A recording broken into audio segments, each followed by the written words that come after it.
Hi friends, we are discussing dielectrics, and in the last session in dielectrics we looked at something called local field. That is, if you consider an atom at a point inside a dielectric kept under a charged capacitor, what is the total resultant electric field acting on the atom in this polarized dielectric is what we defined as local field, and its value we have taken it as it is computed to be total internal electric field or local field as E plus P by 3 epsilon naught. Though its derivative part is beyond your syllabus, but still I shall explain how we arrive at this. For that, we will take the enlarged view of this spherical region, and from there we will take a small surface area of the sphere with a small radius lying between two different angles, where that angle refers to the direction of the applied electric field. So now we are computing this value, how this has come. So we can say it is calculation of E4. Now for that, what we will take is, we will take enlarged view of the spherical region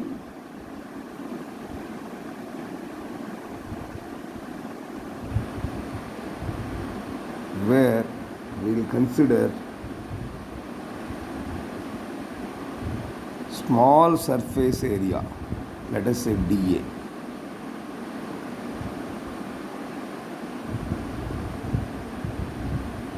Surface area of the sphere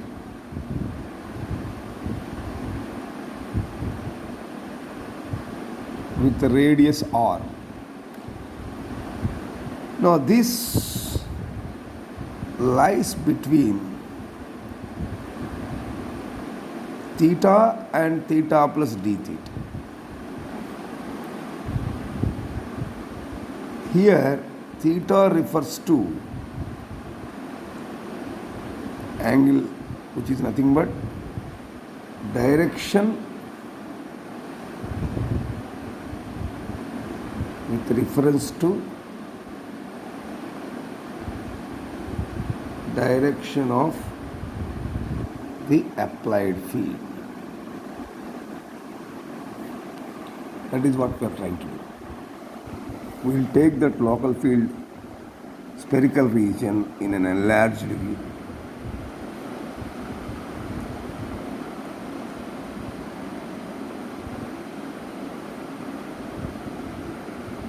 The central point or the intersection.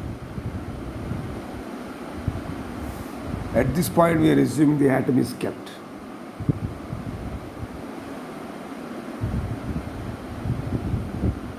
With the radius r.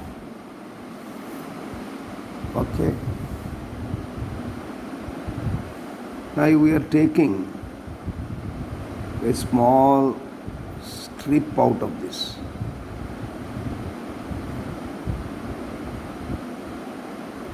For discussion. This is the small strip we are taking.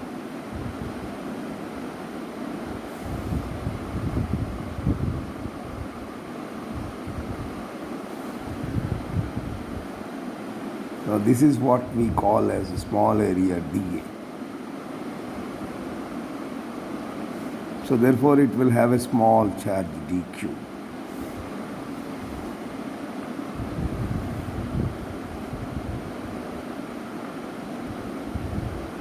At this point PP.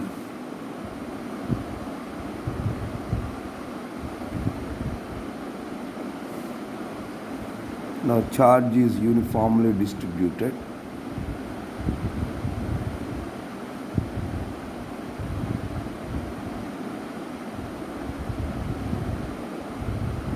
On either side.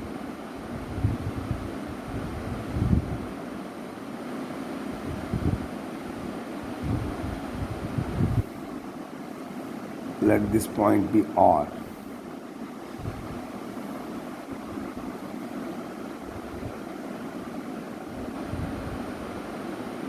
This angle is theta. Let this be d theta. Between theta and theta plus d theta only we are considering. Now entire thing is kept under dielectric. It is kept under the capacitor. Here also we will keep. The whole thing is kept under the charged capacitor. So this side positive charge, therefore on this side you are expected to have either side uniformly charge is distributed on the charger plate. So therefore this side you will have plus.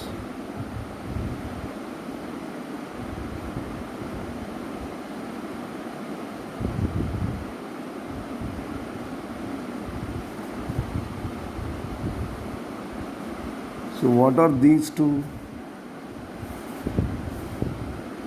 This one as well as this one happen to be surface charges on the dielectric.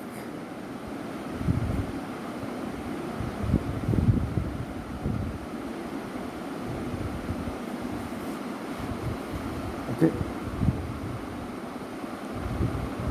Now here if you take this small strip, the resultant will be acting in the direction of the normal here. Now you can draw a perpendicular. So charge is Q, you said. So we'll call it as S. So this radius is R, this is theta. Therefore this will become R sin theta. Right? This is nothing but a small cavity we are taking for discussion. So this is the, if this is sin theta, then this is cos theta. Vector notation. So this is the enlarged view. So we are considering enlarged view of the spherical region. In that a small surface area of sphere of radius R, which is lying between theta and theta plus delta theta, where theta is the direction with reference to the direction of the applied field. Then from this we can say that what is the small area? dA. dA is nothing but 2 pi into, if you take this, it will be SQ and QR, product of SQ and QR.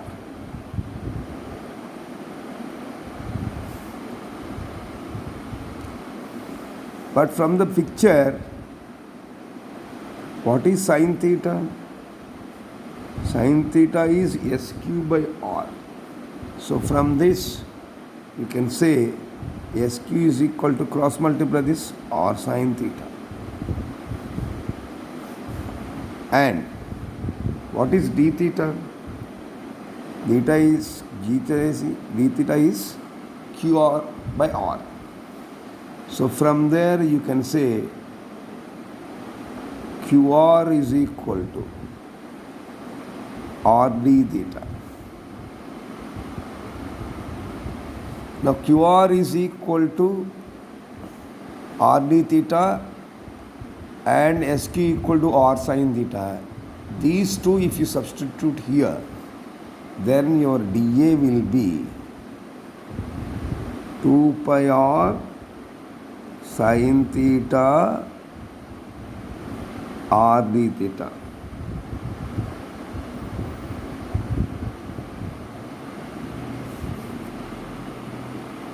That is dA value. So call it as equation 1. Okay. Now in this, if you see the charge dQ, it is on the surface dA.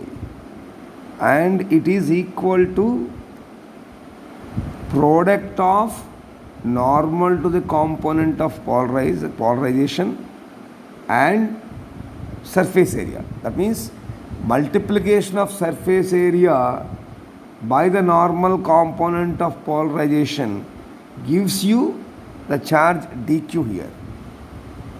So that is what we represent here.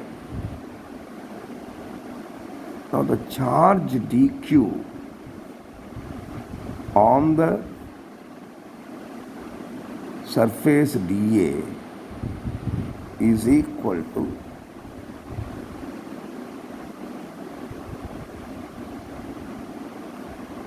normal component of polarization multiplied by this into multiplied by surface area. That implies dq is equal to, formula is at p, so p cos theta into dA. So therefore it becomes p cos theta dA. That implies dq equal to, already you calculated in equation 1 what is dA. So put this equation value in this. This becomes p cos theta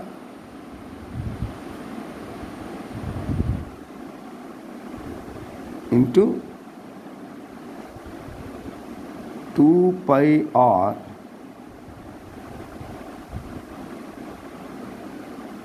sin theta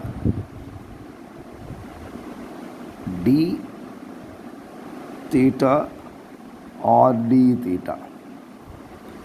So when you multiply these things, you will get dq is equal to p into 2 pi r square sin theta cos theta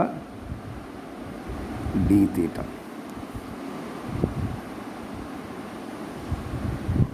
called as equation 2.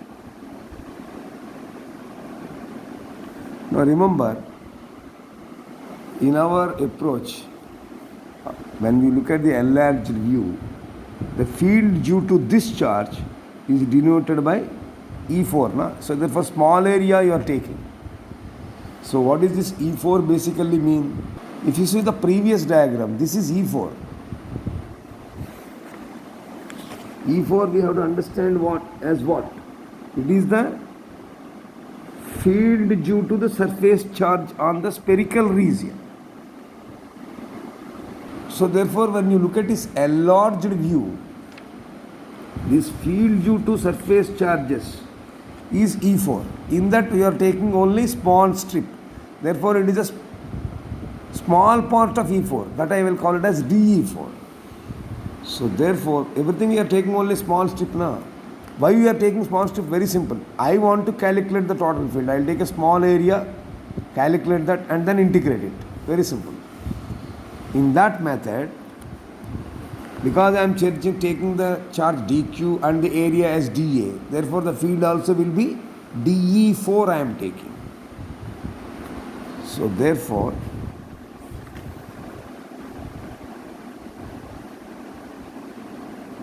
field due to this charge at A is taken as dE4. This is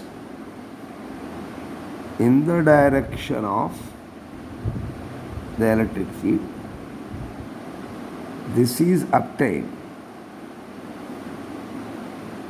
by, how do we use it? By integrating a unit charge, by imagining a unit charge at a point at A.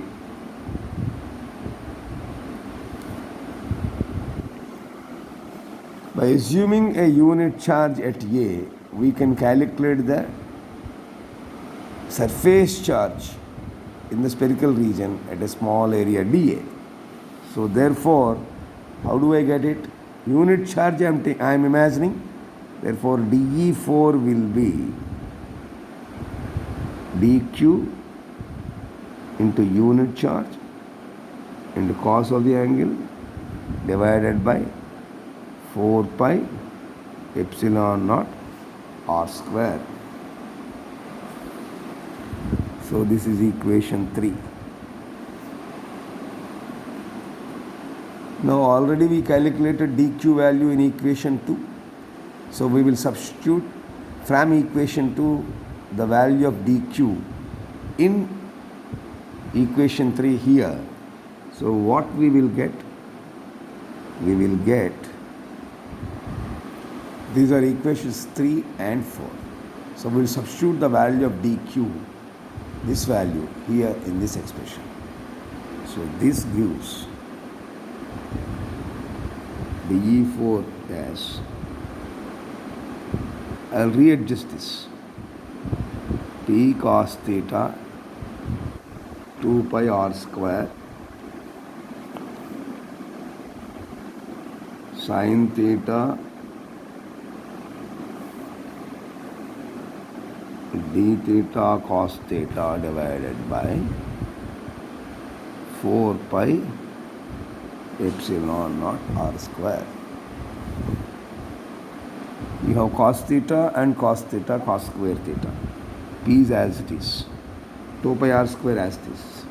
Sin theta d theta. So this will become dE4 is equal to P into cos theta, cos square theta. 2 pi r square is as it is. Rest is sin theta d theta divided by 4 pi epsilon naught r square.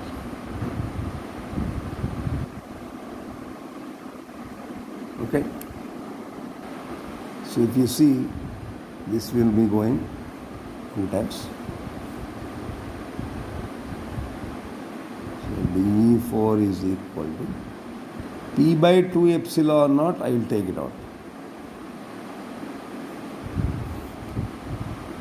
Okay. So what is the rest of the thing? Cos square theta is as it is.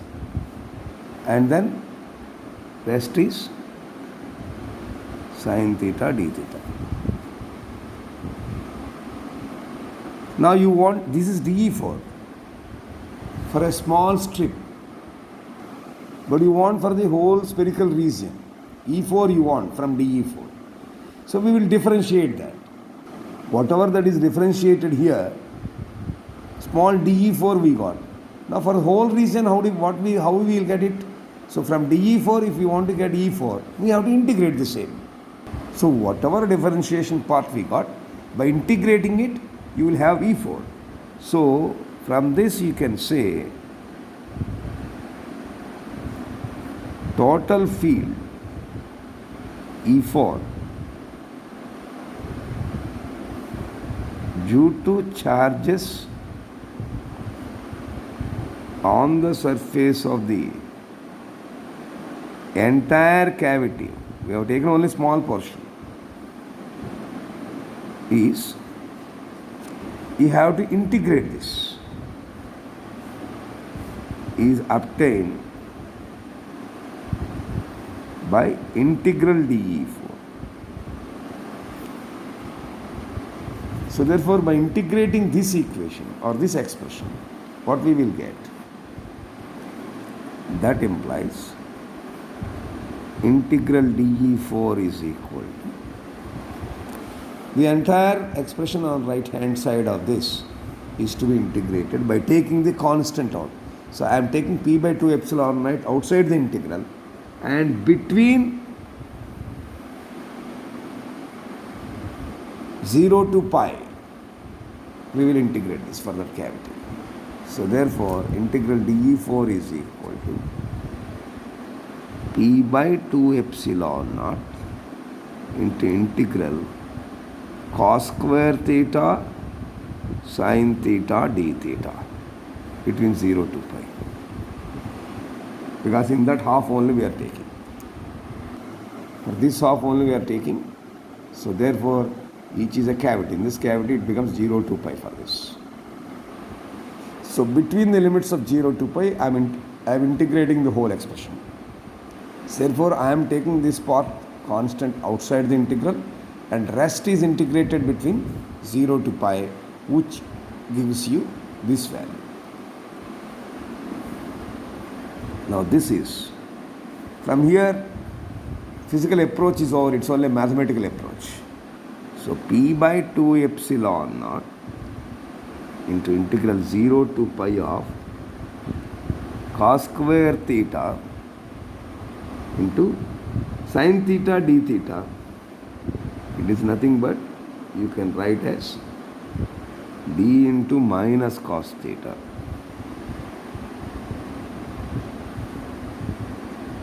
So convert this into a definite integral. P by 2 epsilon naught into 0 to pi of cos square theta into d minus cos theta. So you can just put it as cos cube theta by 3 between the limits 0 to pi. This is, so integral dE4 means what you will have? You will have E4 only, na? E4 is equal to P by 2 epsilon. If you substitute these definite integral values, so this is 6 epsilon naught, P by 6 epsilon naught. Okay, P by 6 epsilon naught, minus symbol you can take, and when you take it out, it is minus 1 minus 1. So this will become 2, minus minus becomes plus, the 2 will go in 6 3 times, so you will be left with E4 as P by 3 epsilon naught. Clear? Now this P by 3 epsilon naught only we have substituted for E4 in this expression in the last session to get the total local field or internal field as E plus P by 3 epsilon naught. Right? So today in the current session we have seen the value for E4 obtained as P by 3 epsilon naught. So from this P by 3 epsilon naught we will substitute in the internal field of E plus E4 so that EI will become like this.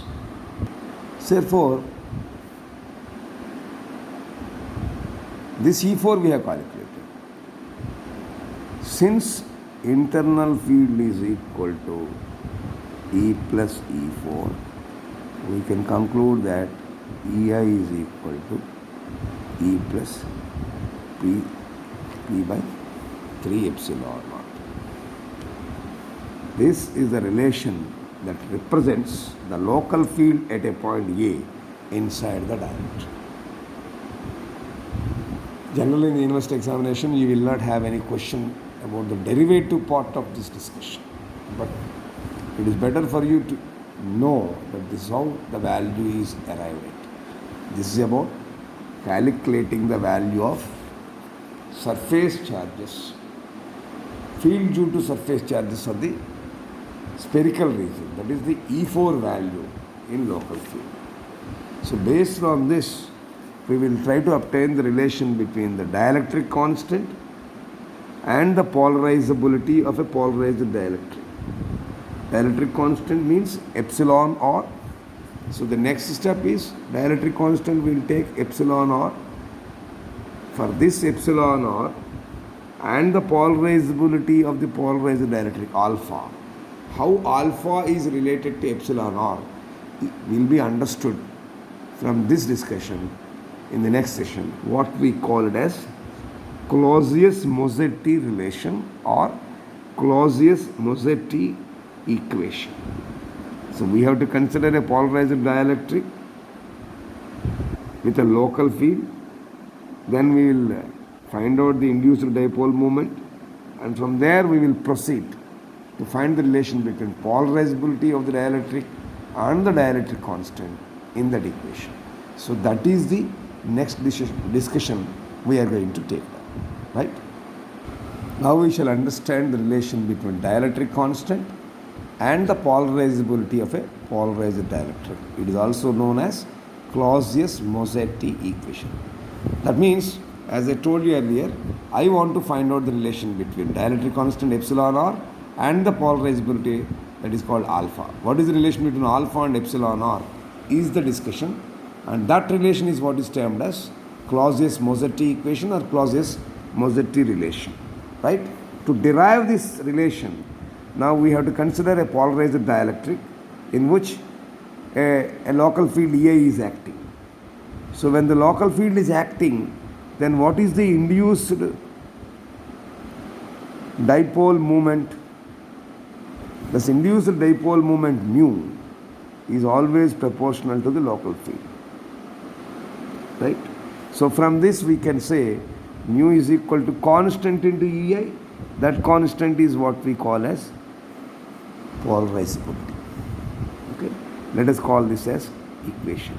Here alpha is the polarizability of the dielectric. If you consider the number of atoms per unit volume of the dielectric as n, then the polarization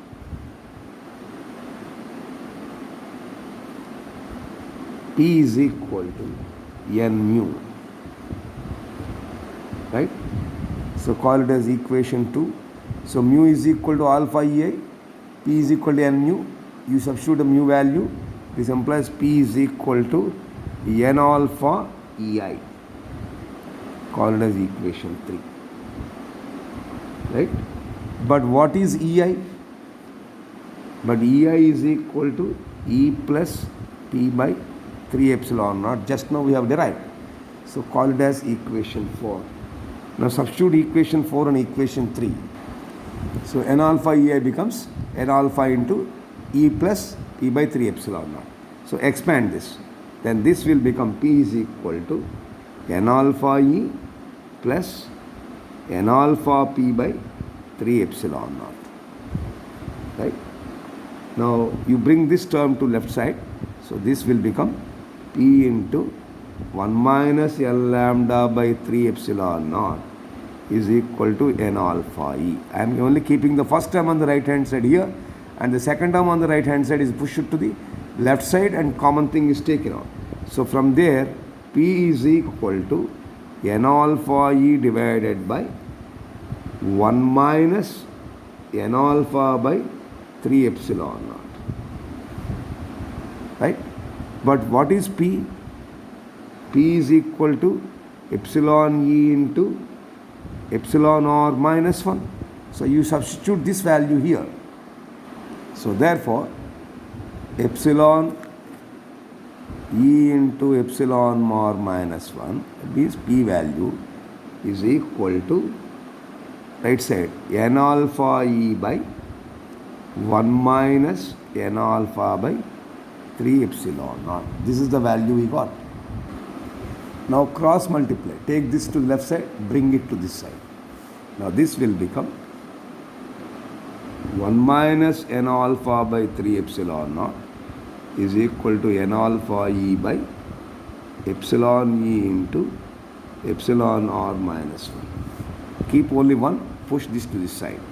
This implies 1 is equal to n alpha E by epsilon E into epsilon r minus 1 plus this minus will come here, n alpha by 3 epsilon naught.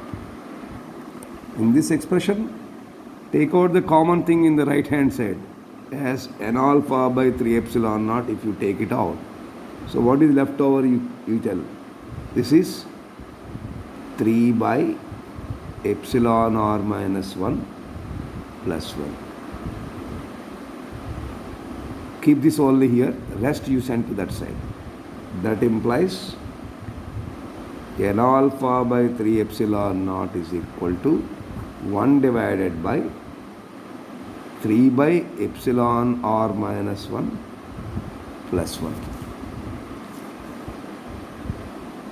That implies n alpha by 3 epsilon naught is equal to, if you take the LCM and simplify, you will get epsilon r minus 1 by epsilon r plus 2.